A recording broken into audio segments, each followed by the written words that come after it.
Junho é o mês dos apaixonados, dos namorados, né, pessoal? Dia 12 de junho, o país comemora aí uma das datas mais aguardadas, inclusive pelo comércio, pelos restaurantes, que é o Dia dos Namorados.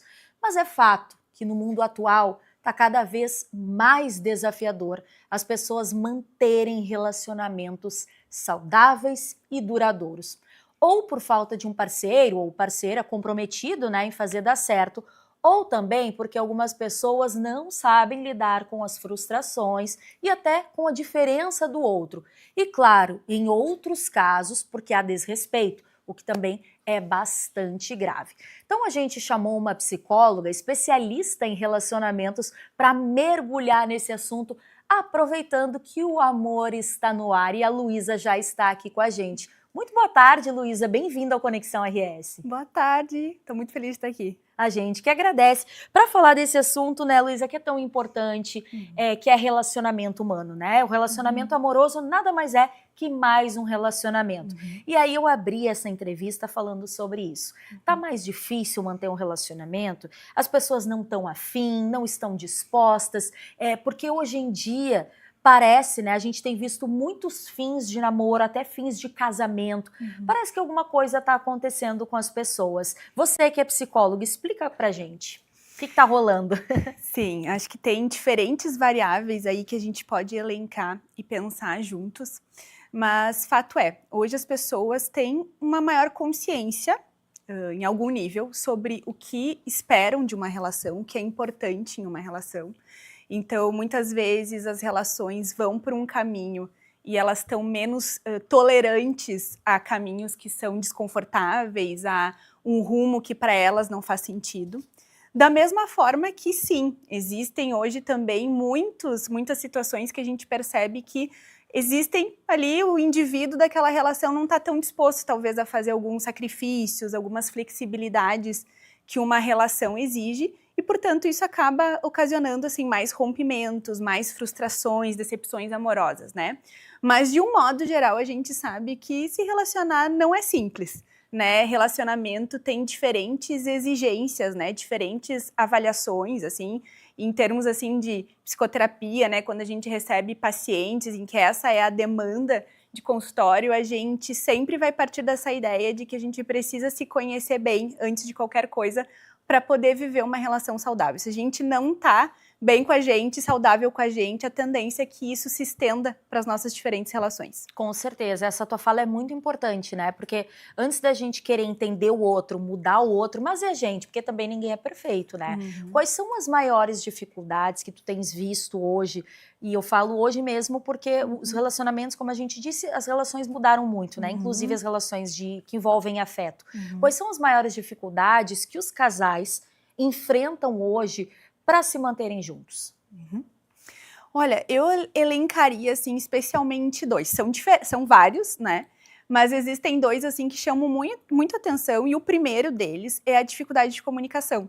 Que não é um problema, é um problema atual, mas ele não é novo. Ele é antigo, né? Pra gente poder viver boas relações, diferentes relações, a gente precisa aprender a se relacionar, né? Então, a gente também trabalha muito em psicoterapia o fato de que muitas vezes se espera do outro que ele adivinhe aquilo que a gente precisa, que ele, né, quase que tenha ali uma bola de cristal para entender o que a gente está sentindo, o que a gente está buscando. E a gente sabe, cada vez mais a gente, né, nós como terapeutas, a gente coloca isso assim nas consultas, que é nossa responsabilidade comunicar o que a gente precisa, né? Então, quando a gente sabe o que a gente precisa, quando a gente aprende a comunicar, a tendência é que as coisas fiquem claras, fiquem postas. E quando a gente coloca as coisas que a gente está precisando, que a gente tem dificuldade, a gente também espera que essa comunicação seja a mais assertiva possível, né? Então, não adianta só falar de qualquer jeito, não adianta dizer, né, culpabilizar o outro, dizer que, tu não está me dando atenção. Não, é falar dos seus sentimentos da melhor forma possível. Então, a comunicação é um grande ponto, assim, que a gente vê como uma dificuldade das relações. E eu acho que uma dificuldade, que ela também não é nova, mas que eu vejo que é cada vez mais presente, é o medo de se frustrar. Então, não se entrega para as relações, né? Então, o indivíduo não se entrega para as relações, por medo de ter mais uma decepção amorosa, por medo de se frustrar, por medo de que aquilo não ande bem, né? E quando a gente vai muitas vezes investigar isso em psicoterapia, a gente avalia que aquela pessoa pode estar tendo um padrão disfuncional, né, ao longo da sua vida de relacionamentos disfuncionais. Então, coisas que ela não trabalhou em si, que ela não viu em si, que ela vai repetindo sem perceber.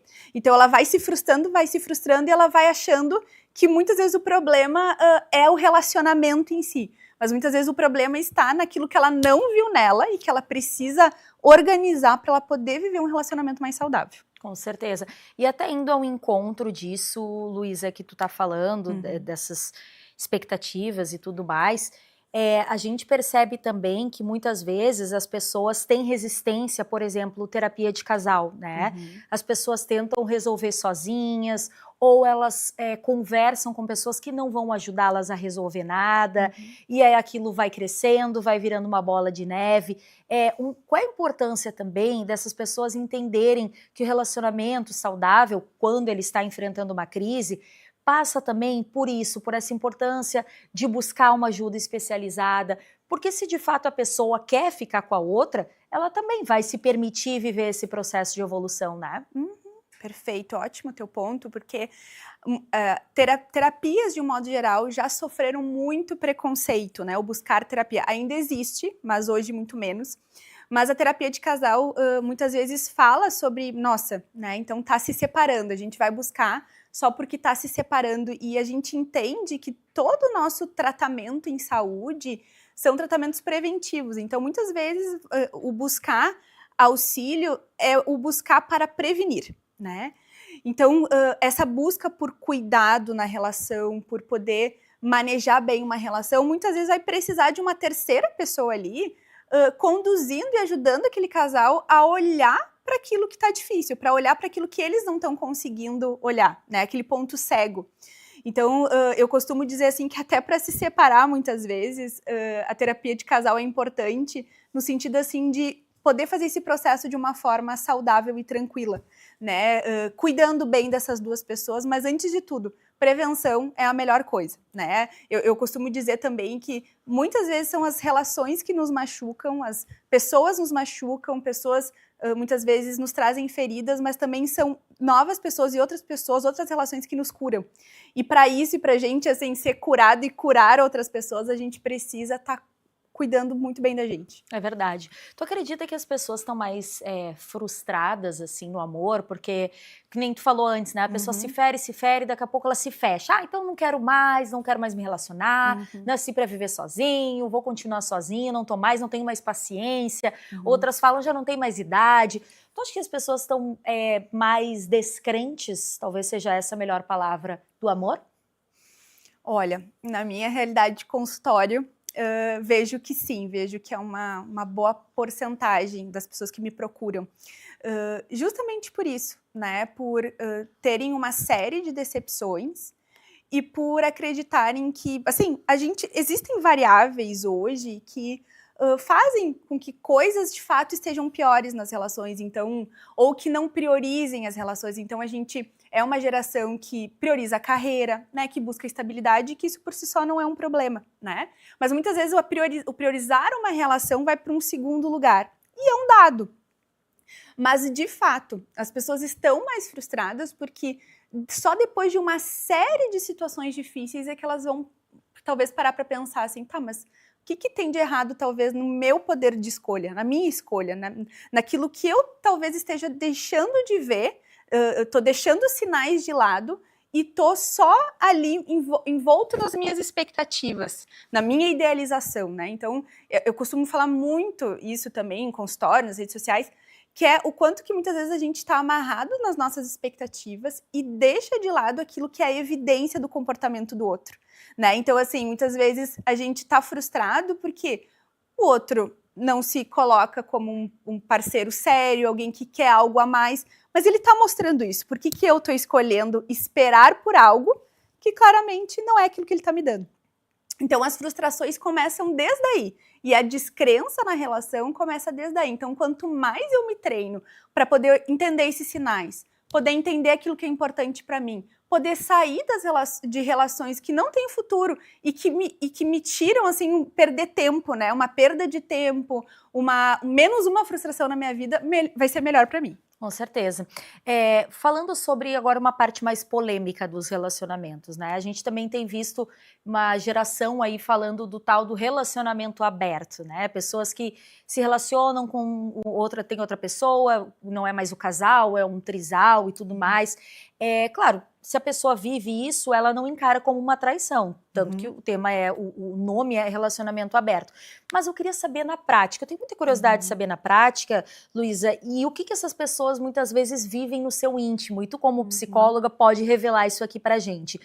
De fato essas pessoas são mega bem resolvidas, não se ferem, ou essa escolha, elas pagam um preço por por se permitir e querer viver um relacionamento onde tem mais do que duas pessoas?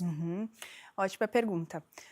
O que eu tenho percebido, assim, acho que é importante frisar, assim, que cada vez mais tem terapeutas e terapeutas que estão mais especialistas nesse assunto, o que é muito legal, o que é muito importante, dado que é um público que cada vez mais cresce, assim, é cada vez mais uma demanda de consultório. Mas a verdade é que o que vai reger bem uma relação é o contrato, né, que aquele casal está colocando. Se a gente entende que a comunicação funciona, as regras são seguidas e que há ali uma transparência, a tendência é que as coisas aconteçam. Agora, se a gente está falando de que é um lugar de alguém muito bem resolvido, que é de alguém que talvez só esteja mascarando, é uma coisa que a gente não tem como generalizar ou prever. Eu acredito que a gente esteja falando de parte dessas pessoas bem resolvidas, que se conseguiram viver esse formato de relação e estão bem com isso, o que é ótimo, né? Mas outra parte pode ser isso, né? Pessoas que talvez estejam ali com suas dificuldades e optaram por esse formato. Mas no final das contas, o que vai reger bem uma relação é o que esse contrato ali que foi colocado por aquele casal, o quanto que ele consegue se colocar na prática, o quanto que ele é respeitado, o quanto que ele vai ser dialogado, conversado. E daí quando a gente abrange, né, isso precisa acontecer em qualquer formato de relação. É verdade. E aí tu entrou num ponto e tu falou uma palavra muito importante, que é a palavra respeito. Infelizmente, a gente tem visto muitos casos sempre de feminicídio, né, gente? Nós noticiamos aqui no programa, na maior parte cometidos pelo homem que ou é companheiro ou é ex-companheiro, já vem de um relacionamento abusivo. Então, o relacionamento abusivo, ele é uma realidade, né? Em todo país a gente sabe disso. Como é que a pessoa sabe, identifica desde o começo que ela está num relacionamento abusivo? Porque muitas vezes aquele homem, falando mais aqui, da maioria das vezes essa violência vem por parte do homem, ele é muito delicado, ele é muito dedicado, ele dá flores, ele dá presentes, ele faz tudo, e daqui a pouco ele mudou aquele comportamento. Quer dizer, vamos aqui também, Luísa, fazer um alerta, né, para essas mulheres na hora de escolherem a pessoa, de fazer aquele test drive, né, que é o namoro antes de casar e de ter uma família também. Perfeito. Isso é muito importante porque tudo passa, primeiro de tudo, assim, é sobre como aquela pessoa, aquela mulher, aquele homem, mas especificamente essa mulher, tá se sentindo na relação. Então, quando ela começa a se perceber com mais medo, mais pisando em ovos, com mais receio, se privando de coisas que naturalmente ela não se privaria, né? Cedendo mais a pedidos, a imposições, do que colocando a sua vontade, podendo se abrir também para a sua vontade. Quando ela se percebe mais cerceada em quem ela é, a gente está falando que isso são sinais assim, de muito, muito alerta para esse relacionamento, para essa pessoa, né? Porque geralmente as coisas tendem a começar muito sutis, né? Nada é explícito, a violência ela não vem num primeiro momento, num primeiro ato, a violência vai se construindo. E ela geralmente vai se construindo nesse aspecto mais psicológico, então não pode isso, não dá isso, isso é errado, isso é feio, ela sendo dominada por regras e por imposições. E isso pode então vir a ter ainda mais violências, como a própria violência física, né, e outros tipos de violência. Então, meu alerta aqui é para que essas mulheres, elas consigam, antes de tudo, se perceber. Como é que eu estou me sentindo nessa relação? Eu tenho sentido mais medo do que felicidade nessa relação. Eu tenho sentido que essa forma que está sendo conduzida essa relação é a forma que eu me imaginava, é a forma que eu gostaria, né? Porque é possível que muitas dessas mulheres podem entender que esse tipo de padrão significa amor, né? E pela sua história de vida, pela sua vivência, mas acho que é muito importante a gente dizer que amor não dói, né? Amor, ele não é manipulativo, ele não é privador. Amor é generosidade, é parceria, é acolhimento, é cuidado. Então, tudo que se difere disso, a gente está falando de uma relação potencialmente tóxica, abusiva, que ninguém merece viver. Com certeza. Muito boa a tua fala, Luísa. Gostei muito de te receber aqui, viu? Obrigada pela tua participação. O prazer foi meu, obrigada. Pessoal, um intervalinho bem rápido. A gente volta já já. Agora são 4 horas e 20 minutinhos. A gente volta em seguidinha com mais Conexão RS.